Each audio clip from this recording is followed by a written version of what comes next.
Professeur Didier Raoult, pouvez-vous résumer le rôle qu'a joué l'IHU Méditerranée Infection au cours de l'épidémie de Covid-19? Est-ce qu'il y a un point en particulier que vous souhaiteriez souligner? Si vous voulez, le fait d'avoir créé l'IHU, c'est de rassembler des capacités d'observation, de tests, de soins et de découverte. Et donc, c'est très précisément les points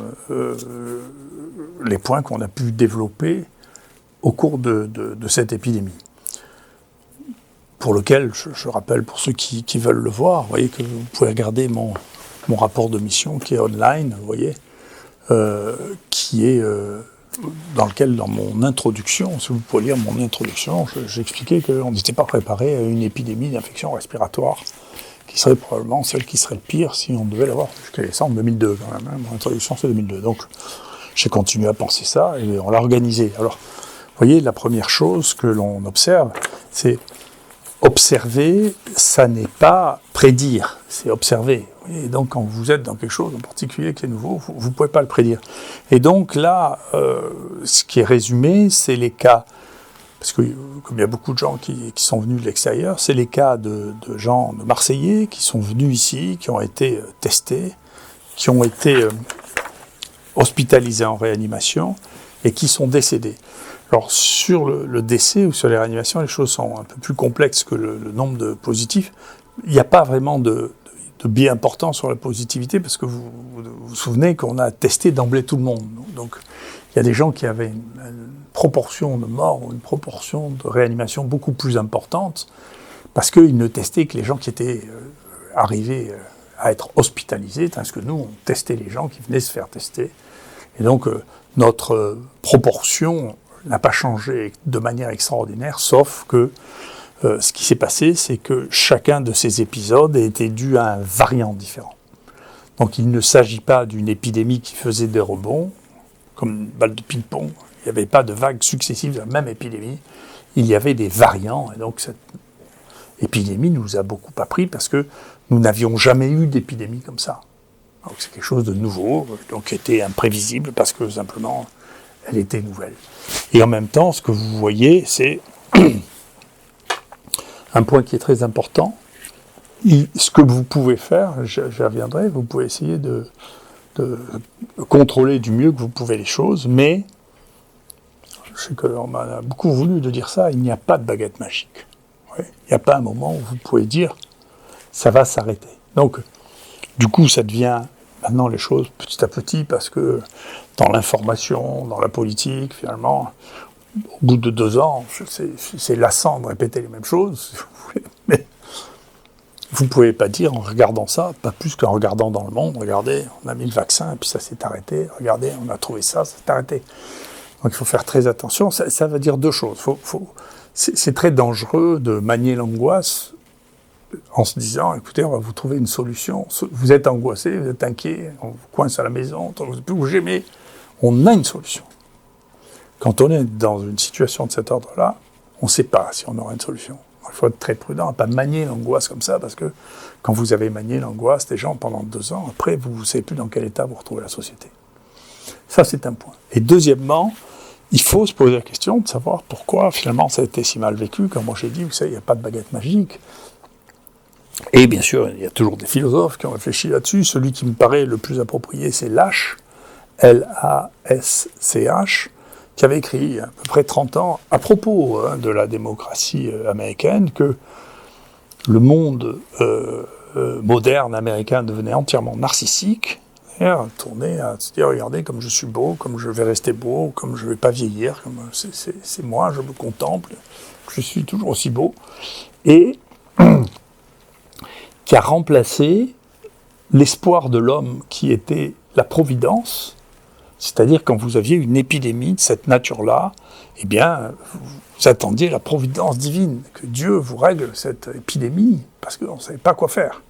Et donc, on défilait avec des statues, où on faisait des prières, où on faisait des prières spéciales pour pouvoir demander la providence divine qui permettait d'arrêter les choses. D'ailleurs, elles s'arrêtaient avec ou sans providence divine, parce qu'elles ont toutes fini par s'arrêter. Mais là, la providence, il explique ça très bien, c'est pas moi, c'est Lasch. il explique ça très bien. La providence, depuis que les religions ont perdu de leur importance dans les sociétés modernes, a été remplacée par l'idée de progrès qui va remplacer la providence. Et donc là, on est dans une caricature de cette situation dans laquelle, finalement, les espoirs qu'il y a eu sur le vaccin, etc., ça allait remplacer. Il y allait se passer un miracle. Voilà. Et il n'y a pas eu de miracle. Hein. Donc la providence n'a pas... On pense qu'on veut de la providence, d'ailleurs. Hein. Moi, je ne veux pas m'interférer avec les croyances religieuses. Mais la science n'a pas remplacé la providence. Elle n'a pas été capable de, malgré 12 milliards de personnes qui ont été, 12 milliards d'inoculations vaccinales, n'a pas permis d'avoir une révolution la cinétique de l'épidémie qui a continué sa vie. Alors ici, maintenant, dans la dernière phase, dans le nombre de morts, la proportion de ceux qui sont imputables, c'est à peu près 50% des gens qui sont morts avec le virus qui avait une responsabilité, mais chez des malades qui tous avaient des circonstances. On l'a vu, vous vous rappelez, j'avais montré ce travail de Laurent Tubiana. C'est les gens qui ont plus de 65 ans qui sont morts significativement. Pour les autres, il n'y a pas de mort significative. Et puis les gens qui avaient des maladies par ailleurs, des immunodépressions ou des problèmes génétiques qui sont plus sensibles aux infections, et pour lesquels il n'y a pas eu plus de morts que les autres années, parce que c'est des gens qui sont extrêmement fragiles et qui mouraient d'autre chose. Donc il n'y a pas eu, et d'ailleurs, honnêtement, il n'y a pas de diminution de la population a continué à augmenter en France comme dans le monde. Et donc il ne s'est pas passé quelque chose qui était extraordinaire, qui n'a pas été arrêté non plus de manière extraordinaire.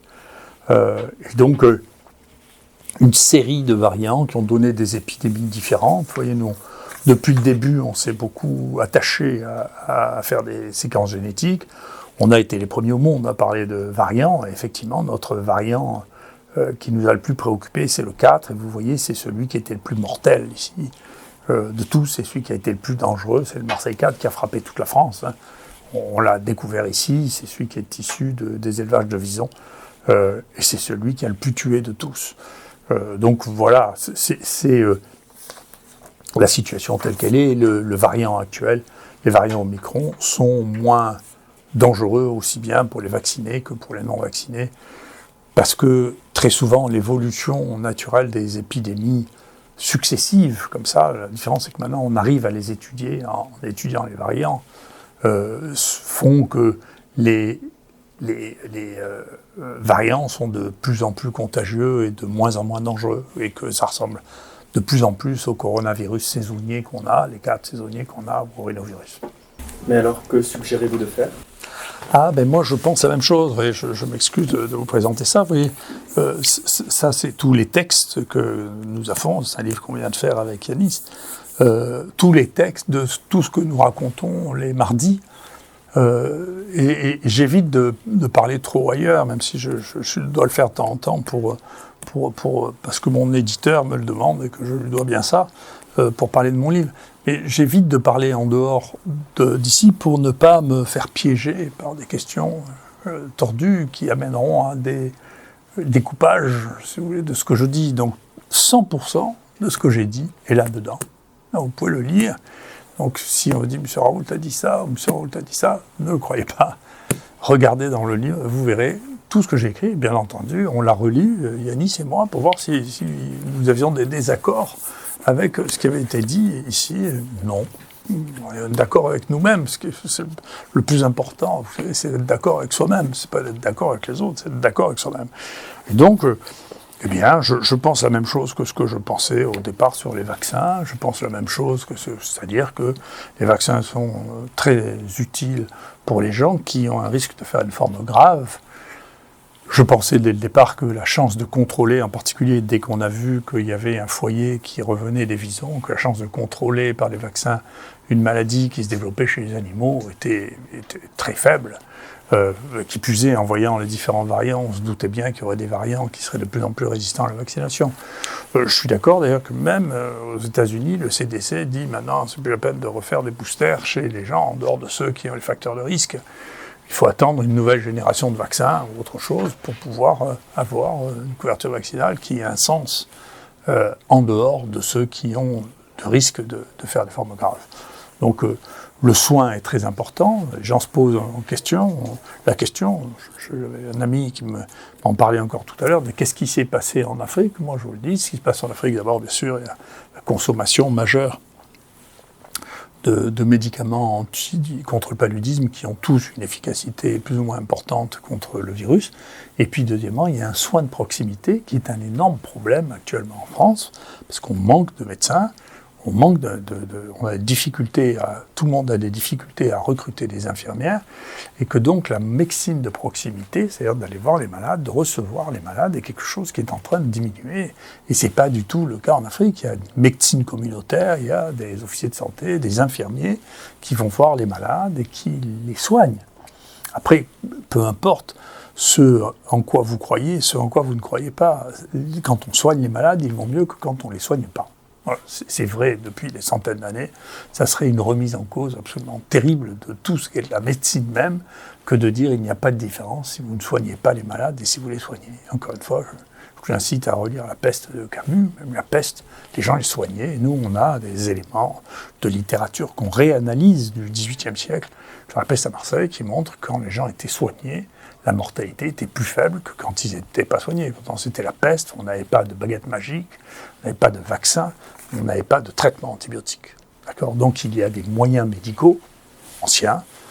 Je vous rappelle que beaucoup de choses que nous utilisons sont des extraits de plantes, de champignons, de bactéries, des choses que nous utilisons maintenant. Donc il y a plein de moyens thérapeutiques ou d'aide, et y compris la suggestion, y compris le fait de rassurer les gens.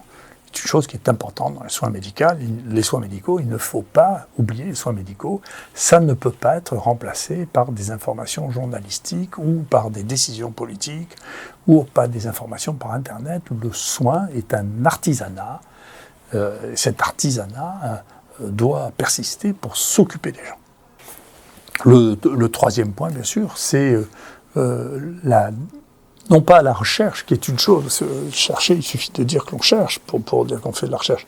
Nous, notre truc ici, ça a toujours été la découverte. C'est pour ça que, mon Dieu, je ne suis pas extraordinairement sensible à l'ensemble de l'avalanche d'ennuis qu'on essaie de me faire, parce que, si vous voulez, le nombre de choses qu'on a découvert ici et qui sont dans la littérature et qui sont définitivement considérables.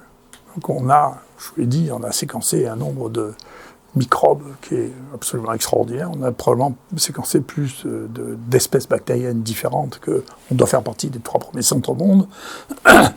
On a, là vous avez la liste déjà d'une partie des bactéries que nous avons découvertes ici, décrites ici, nommées ici. C'est un grand plaisir de nommer les microbes. Rien que on en a trouvé à peu près 1 millier, plus 2 grands groupes des virus géants, les 2 premiers. Et là, vous voyez rien que sur celui-là, parce qu'elles sont taguées, elles sont faciles à regarder. Regardez PubMed, Bacilliensis, Phocéensis, Timonensis. Et rien que ça, vous en avez près de 500 qui sont dans la littérature, et qui sont dans les banques de données, et qui sont dans les collections de souches. Et c'est définitif. Vous voyez, c'est pas des travaux qui sont fluctuants d'un laboratoire à un autre, c'est de la découverte. D'accord ? Comme vous découvrez une nouvelle plante, ou comme vous découvrez un nouvel insecte, c'est de la découverte. Voilà, ça établit quelque chose qui est nouveau et qui enrichit la connaissance humaine. Ce n'est pas des débats, si vous voulez, sur est-ce que vous avez appliqué la réglementation dans le sens où nous interprétons la réglementation ou pas. Ce qui est pas inintéressant, mais comme je ne suis pas juriste, je reconnais que ça ne me fascine pas. On fait les choses, vous savez, l'éthique, il faut différencier l'éthique de la réglementation. L'éthique, c'est basiquement être bienveillant, ne pas faire prendre de risques aux malades et essayer de faire quelque chose qui apportera une connaissance à la médecine pour ce qui nous concerne. Voilà. C'est ça l'éthique. Après, les règlements, bien entendu, on le fait avec le consentement du malade, il faut que le malade soit d'accord. Voilà, ça ce sont les règles de base. D'ailleurs, on a posé la question, nous, au philosophe, qui est la faculté de médecine, qui a été le président du comité national d'éthique et qui nous a renvoyé, écoutez, voilà, le principe de l'éthique, c'est la bienveillance, l'absence de prise de risque pour le patient et l'information, c'est les éléments clés. Après, vous savez, les lois elles changent toutes les 3 ans parce qu'on a toute une quantité de députés, encore une autre quantité de députés, chacun veut améliorer sa loi, remettre un truc. Ces lois, on les connaît plus ou moins. Je veux dire quelque chose, une fois, je suis allé discuter de ces problèmes qui étaient complexes sur la dernière loi en vigueur sur l'éthique qui s'appelle la loi Jardé, et je suis allé voir le directeur de l'hôpital en me prévenant à l'avance que je voulais, parce qu'on avait vraiment des problèmes avec son service de recherche, lui parler de la loi Jardé, et il m'a demandé en écarquillant les yeux, mais qu'est-ce que c'est que la loi Jardé? Donc si vous voulez, la succession des lois et l'intérêt profond que portaient les gens qui administraient tout ça à cette évolution des lois et du cadre de est-ce que vous êtes dans le 1, le 2, le 3, en termes de cases, si vous voulez, quand vous faites des choses qui ne prennent aucun risque, ni sur le plan de l'anonymité, ni sur le plan du prélèvement. C'est-à-dire quand vous ne faites pas de prélèvement nouveau, et quand vous ne prenez pas de risque, et que vous informez les gens, si vous voulez. Après, le reste du détail, c'est des trucs. En revanche, ça, c'est clairement dans la déclaration d'Helsinki, si cette recherche vous rapporte de l'argent à cause du travail que vous faites chez le patient, vous devez lui dire.